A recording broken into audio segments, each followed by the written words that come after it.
Seigneur, ta parole est grande, elle demeure à jamais. Ta parole est infaillible, rien ne peut la supprimer. Bienvenue chers téléspectateurs, nous vous souhaitons la bienvenue ainsi qu'à tous nos téléspectateurs dans un nouvel épisode de notre émission quotidienne Toute la Bible, dans laquelle nous présentons une étude de tous les livres de la Bible, de la Genèse à l'Apocalypse, tous les jours du lundi au vendredi.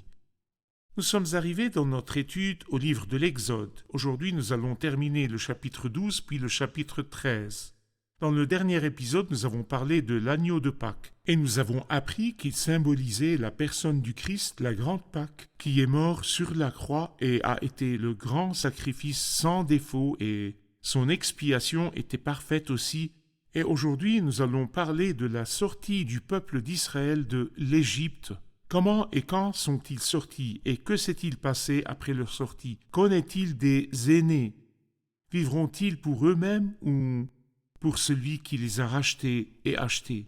Permettez-moi au début de l'épisode d'accueillir notre invité, le frère Youssef Riyad. Bienvenue, Merci, frère Youssef. Riyad. Bienvenue à nos invités aussi, soyez les bienvenus. Frère Youssef, dans le dernier épisode, nous avons parlé du sacrifice de l'agneau de Pâques et de la consommation de l'agneau de Pâques. Permettez-moi aujourd'hui de lire quelques versets relatifs à l'Exode, l'heure de l'Exode et le style de l'Exode. Allez-y. Au chapitre 12, à partir du verset 31, la nuit même, le Pharaon appela Moïse et Aaron et leur dit, il veut dire Pharaon. Le Pharaon appela Moïse et Aaron et leur dit, « Levez-vous, sortez du milieu de mon peuple, vous et les Israélites. Allez servir l'Éternel comme vous l'avez dit. Prenez votre petit et votre gros bétail comme vous l'avez dit. Allez-y et bénissez-moi. » Les Égyptiens poussaient le peuple, ils étaient pressés de le renvoyer de leur pays, car ils se disaient « Nous allons tous mourir ». Le peuple emporta donc sa pâte avant qu'elle soit levée. Ils enveloppèrent les pétrins dans leurs vêtements et les portèrent sur leurs épaules. Les Israélites se conformèrent aux indications de Moïse et demandèrent aux Égyptiens des objets en argent et en or ainsi que des vêtements. L'Éternel gagna au peuple la faveur des Égyptiens qui répondirent positivement à leurs demandes. Ils dépouillèrent ainsi les Égyptiens. Un commentaire sur ces paroles, s'il vous plaît. Le peuple a vécu pendant des dizaines d'années et peut-être des centaines d'années à servir pour rien du tout. Et l'Éternel fait justice. Il fait droit à tous les opprimés. C'est-à-dire nul ne peut opprimer les autres sans que Dieu ne rende son droit à l'opprimé. C'est pourquoi c'est bon d'accepter l'injustice pour soi-même, mais Dieu n'accepte pas l'injustice. C'est pourquoi nous lisons cette pensée à 4 reprises dans la Bible sainte, à commencer par Genèse 15, les paroles de Dieu à Abraham, et puis dans Exode 3, Exode 11, et là, la 4e fois, dans Exode 12, la mise en œuvre. Les ordres supérieurs sont venus de sortir rapidement. Pourquoi?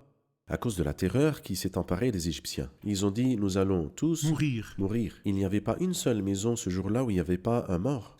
Chose terrifiante, nous n'avons rien vu de tel. Il y a toujours une maison où il y a un mort et les gens vont consoler. Qui va consoler qui ce jour-là? Personne. Une chose terrifiante, ils ont dit, allez-vous-en. Et le Seigneur gagna aussi aux hommes et aux femmes la faveur des Égyptiens. Donc ils leur prirent des objets en argent et des objets en or, c'est-à-dire tout ce qui est léger et tout ce qui est cher et tout ce qui est précieux. Parce que ces gens-là ont servi de nombreuses et même des dizaines de décennies pour rien. Mais le Seigneur a voulu le rendre. Et en fait, c'est une double image. La première est que la douleur et la persécution apportent aux croyants beaucoup de bénédictions spirituelles. La deuxième chose est que lorsque le peuple de Dieu sort du monde, le monde sera un endroit solitaire et aride et qui n'a pas de valeur. Le pays d'Égypte a été dévasté et il a été dépouillé de tous ses biens.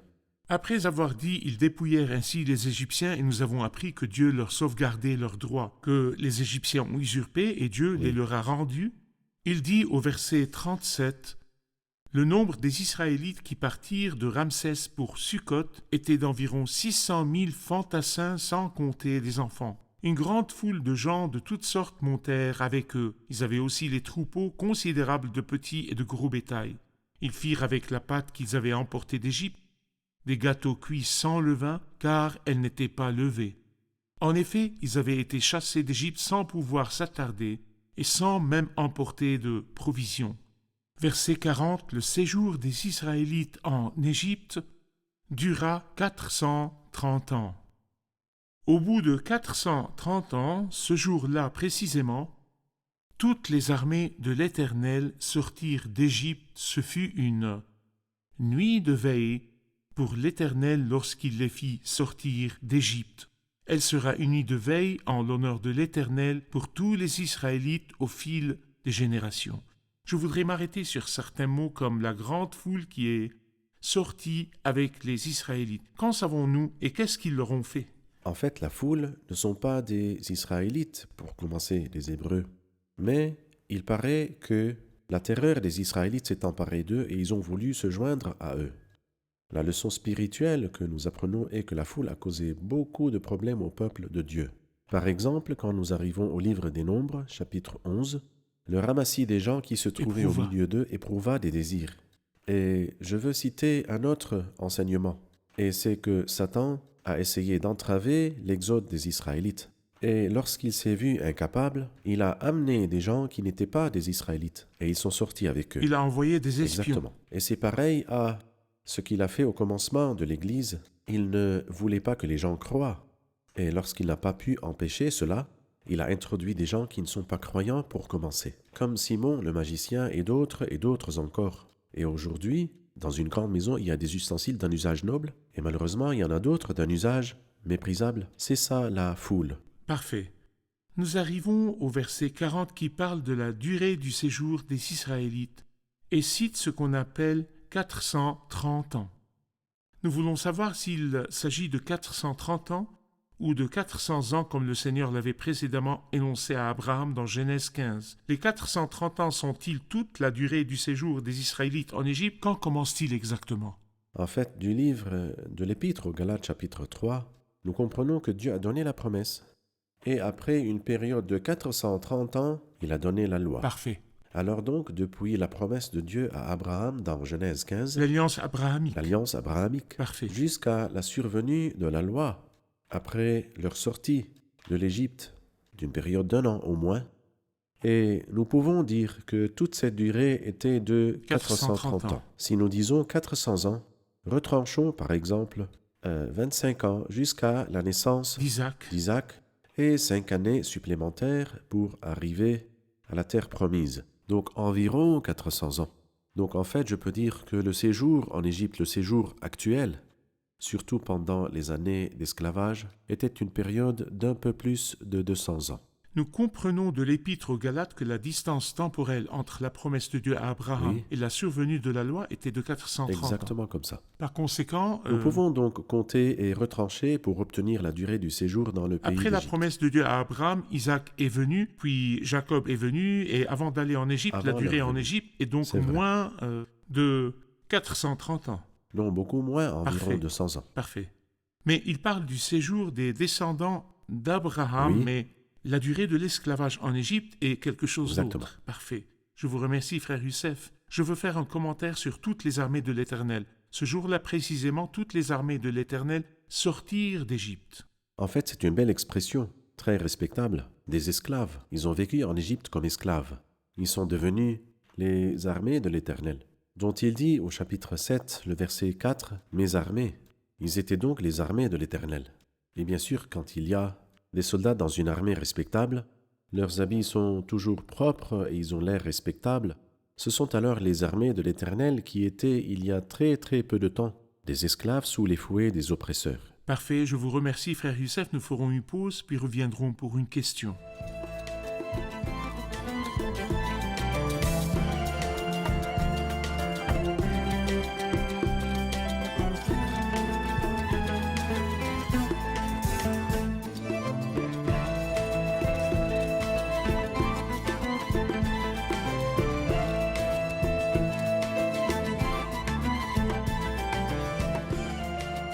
Chapitre 13, verset 1.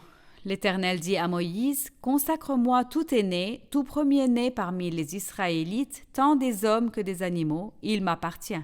Je voudrais savoir ce que veut dire consacrer les aînés dans ce verset. À vous, frère Youssef. Eh bien, au chapitre 12, le Seigneur a sauvé les aînés. Au chapitre 13, les aînés ne s'appartiennent plus à eux-mêmes. Dans les paroles de 2 Corinthiens 5, afin que ceux qui vivent ne vivent plus pour eux-mêmes, mais pour celui qui est mort et ressuscité pour eux. Dans Tite, chapitre 2, il dit du Seigneur Jésus, il s'est donné lui-même pour nous, afin de nous racheter de toute faute, et de se faire un peuple qui lui appartienne, purifié et zélé pour de belles œuvres. C'est toujours Dieu qui donne d'abord. Il m'a donné la vie. Cette vie même que Dieu m'a donnée et m'a donnée avec générosité envers moi ne m'appartient plus. Maintenant, j'appartiens au Rédempteur qui m'a racheté, et par sa crucifixion et sa mort m'a rendu la vie. J'appartiens au Rédempteur qui m'a appelé du mal des terres d'esclavage. Celui qui a dit autrefois « Le sang servira de signe sur les maisons, le sang servira de signe ». Et lui-même qui a dit « Tout aîné m'appartient, c'est racheté, appartiennent au Seigneur ». C'est vrai. Permettez-moi de lire du verset 3 qui dit « Moïse dit au peuple, souvenez-vous de ce jour où vous êtes sortis d'Égypte de la maison d'esclavage. En effet, c'est par sa main puissante que l'Éternel vous en a fait sortir. On ne mangera pas de pain levé. Vous sortez aujourd'hui au cours du mois des épis.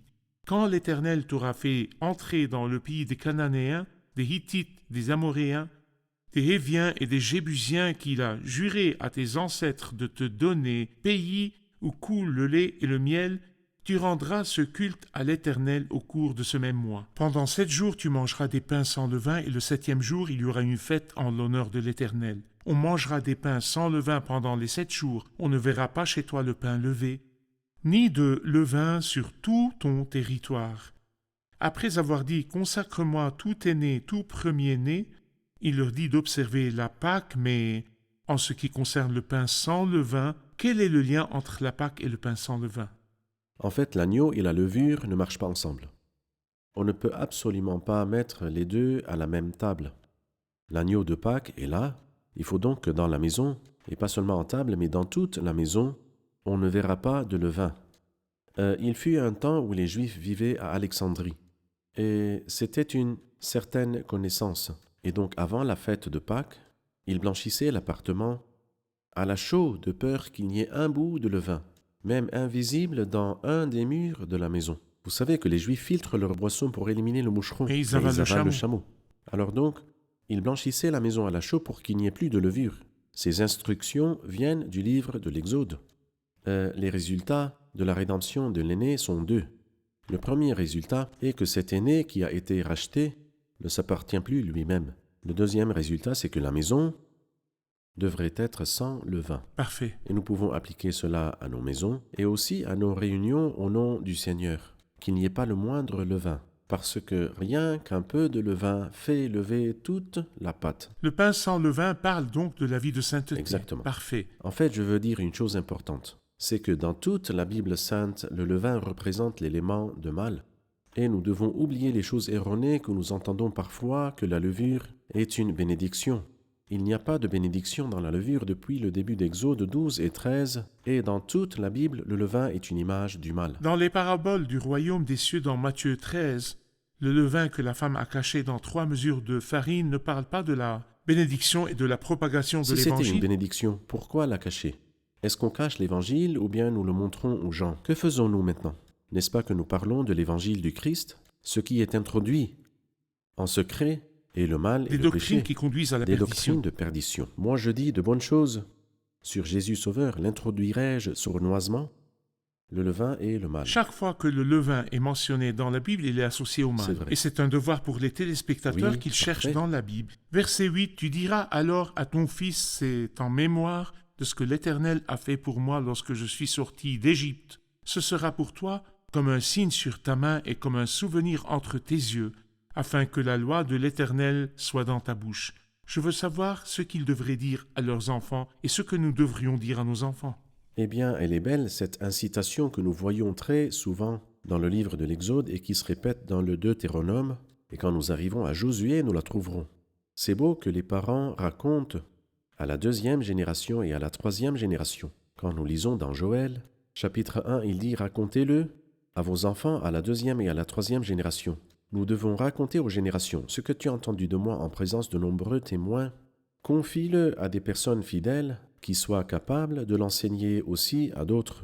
Et la première génération à qui je dois le raconter, c'est mes enfants. Et ensuite mes petits-enfants. Je suis responsable d'eux et j'ai des obligations envers eux. C'est pour cela que c'est beau qu'il leur racontait. Nous n'étions pas maîtres toute notre vie, nous étions esclaves. Nous étions esclaves du Pharaon, nous étions esclaves du péché. Mais Dieu nous a sauvés. Moi aussi, je dis à mon fils, j'étais moi-même esclave du péché, mais Dieu m'a sauvé. Il est donc très important que nous transmettions cela à la prochaine génération. Le Seigneur a enseigné à Moïse au chapitre 10 de transmettre aux enfants la nouvelle de la grandeur de Dieu. Au chapitre 10, dans le fameux fléau des sauterelles, Oui, et là aussi, il lui dit de raconter à ses enfants l'amour de Dieu, C'est la vrai. Pâque. Nous parfait, devons raconter à nos enfants la grandeur de Dieu Oui. et aussi l'amour de Dieu. parfait. Pour compléter ceci, le Seigneur répète plusieurs fois le mot « quand l'Éternel t'aura fait entrer ». Quand l'Éternel t'aura fait entrer dans le pays des Cananéens, il n'était pas encore sorti, Oui. il n'avait pas encore traversé la Oui. mer. Que voulait-il leur dire?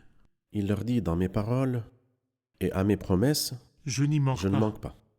Il voulait leur dire aussi, peut-être que certains d'entre vous mourront dans le désert et la vérité, et que toute la génération qui est sortie du pays d'Égypte, sauf 2 seulement, Oui, sont tous morts, car la plupart d'entre eux n'ont pas été approuvés par Dieu.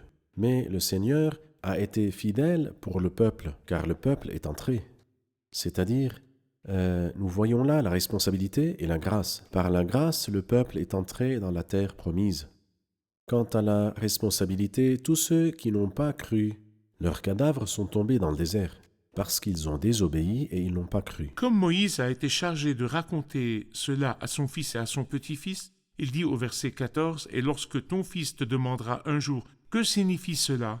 Tu lui répondras, par sa main puissante, l'Éternel nous a fait sortir d'Égypte, de la maison d'esclavage, jusqu'à la fin du passage. » Nous devons le raconter à nos enfants, mais nous devons aussi être prêts à répondre aux questions de nos enfants. Que devons-nous apprendre de ces paroles? Eh bien, en plus de ce que vous avez dit, frère Ayad, je vois que nous avons la responsabilité de susciter leurs questions. C'est pourquoi ici il dit et lorsque ton fils te demandera. Donc je dois rester prêt. D'une part, soyez toujours prêts à répondre à quiconque vous demande, et d'autre part, je dois susciter en eux le désir de poser des questions. Pourquoi sommes-nous différents du reste du monde? Et nous sommes vraiment différents. Et pourquoi sommes-nous différents? Parce que nous sommes meilleurs? Non, nous ne sommes pas meilleurs. Parce que nous adorons un Dieu qui est saint, qui rejette le péché. Donc nous devons susciter ces questions-là chez nos enfants. C'est vrai. Et nous devons aussi être prêts à répondre à ces questions avec douceur et respect. Je vous remercie, nous ferons une pause, puis reviendrons pour une question.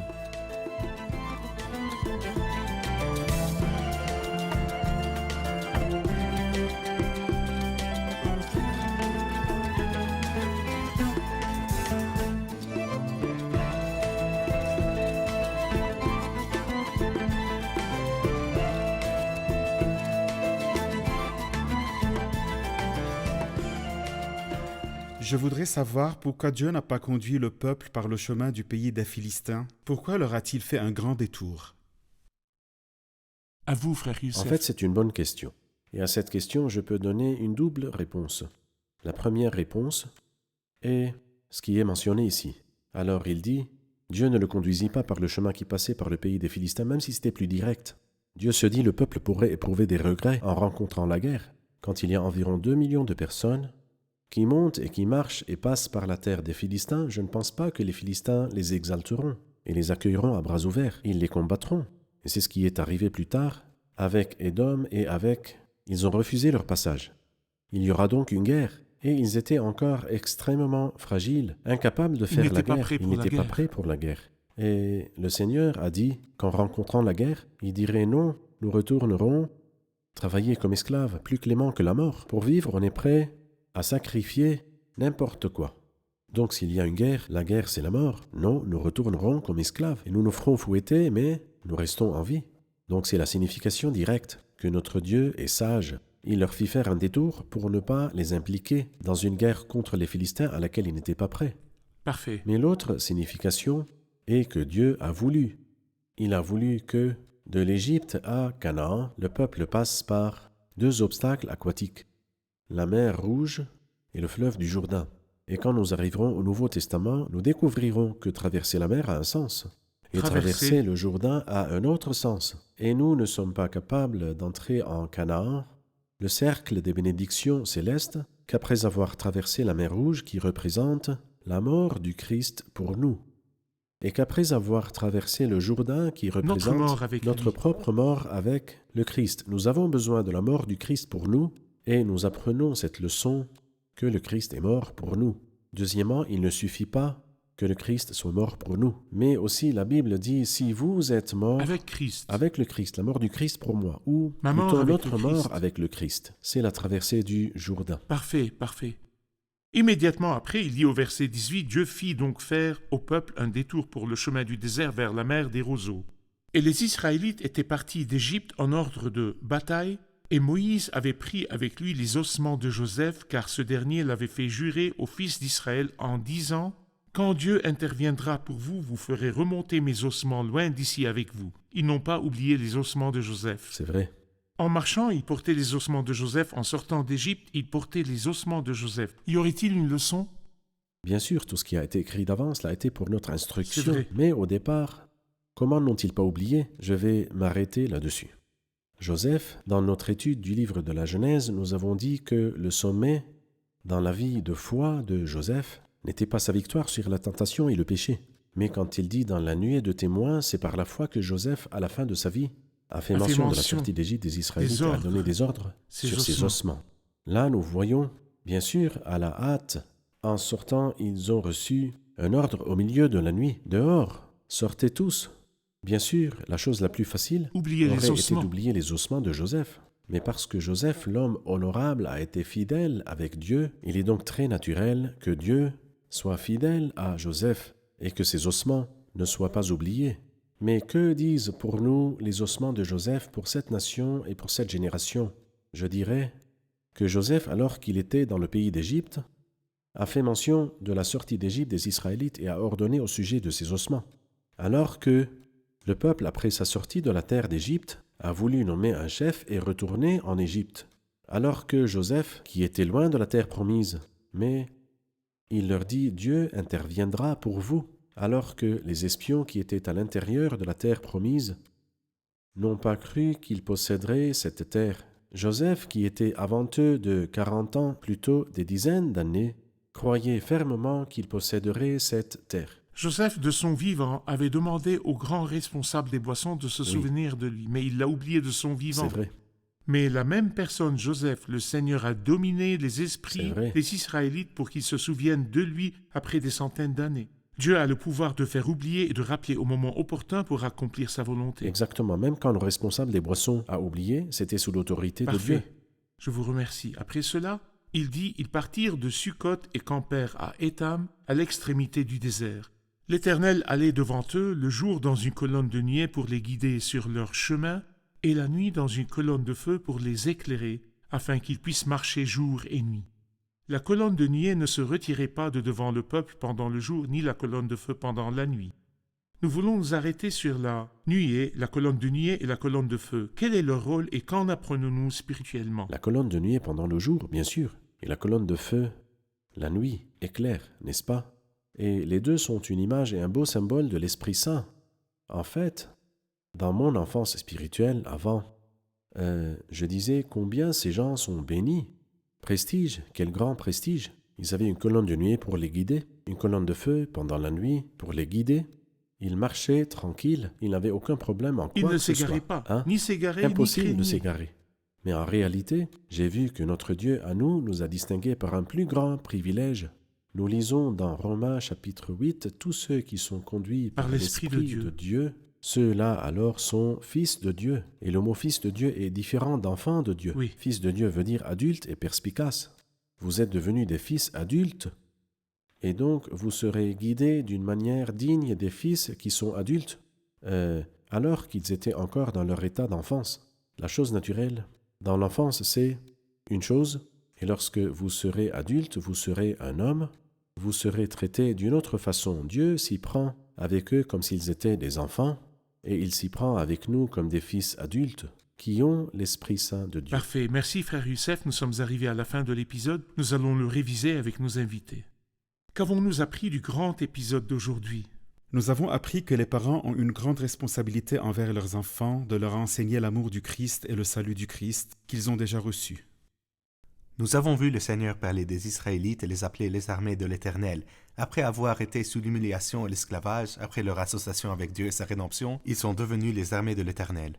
Nous avons appris par l'histoire de la rédemption et de la consécration des aînés que Dieu donne d'abord la vie et la rédemption à l'homme, mais l'homme doit aussi donner sa vie et la consacrer à nouveau à Dieu. Merci, que le Seigneur vous bénisse. Merci, Frère Youssef, que Dieu Dieu vous vous bénisse. Chers téléspectateurs, comme nous l'avons appris au chapitre 13 dans l'épisode d'aujourd'hui sur la consécration des aînés, l'Éternel dit à Moïse, « Consacre-moi tout aîné, tout premier-né parmi les Israélites. » Ceux qui ont été rachetés par le sang de l'agneau de Pâques n'appartiennent plus à eux-mêmes, ni à leurs désirs, ni à leur propre personne, ni même pas aux autres. Ils appartiennent à celui qui les a rachetés, ils sont consacrés au Seigneur, et nous devons réaliser qu'un prix lourd a été payé pour nous. La Bible dit « Et s'il est mort pour tous, c'était afin que ceux qui vivent ne vivent plus pour eux-mêmes, mais pour celui qui est mort et ressuscité pour eux. Le Christ est mort pour nous sur la croix. Il a répandu son sang précieux. Le Christ nous a achetés et rachetés, et nous ne nous appartenons plus à nous-mêmes, ni au monde, ni au diable. Nous lui appartenons, nous vivons en pensant à sa gloire, et nous travaillons pour lui. Les œuvres de nos mains devraient lui rendre gloire. Les pensées de nos esprits devraient lui rendre gloire. Notre énergie et notre vie entière devraient travailler pour la gloire du Seigneur. Nous vivons pour la gloire du Seigneur. C'est la signification de la consécration des années. Ceux qui ont été rachetés appartiennent à Dieu. J'espère de tout mon cœur, chers téléspectateurs, que vous lui apparteniez par la rédemption, mais aussi par une vraie consécration quotidienne du cœur à celui qui vous a racheté par son sang sur la croix. Je vous revois dans un nouvel épisode. Que le Seigneur soit avec vous.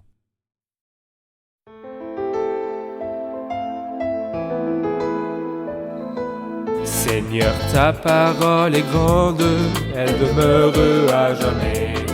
Ta parole est infaillible, rien ne peut la supprimer.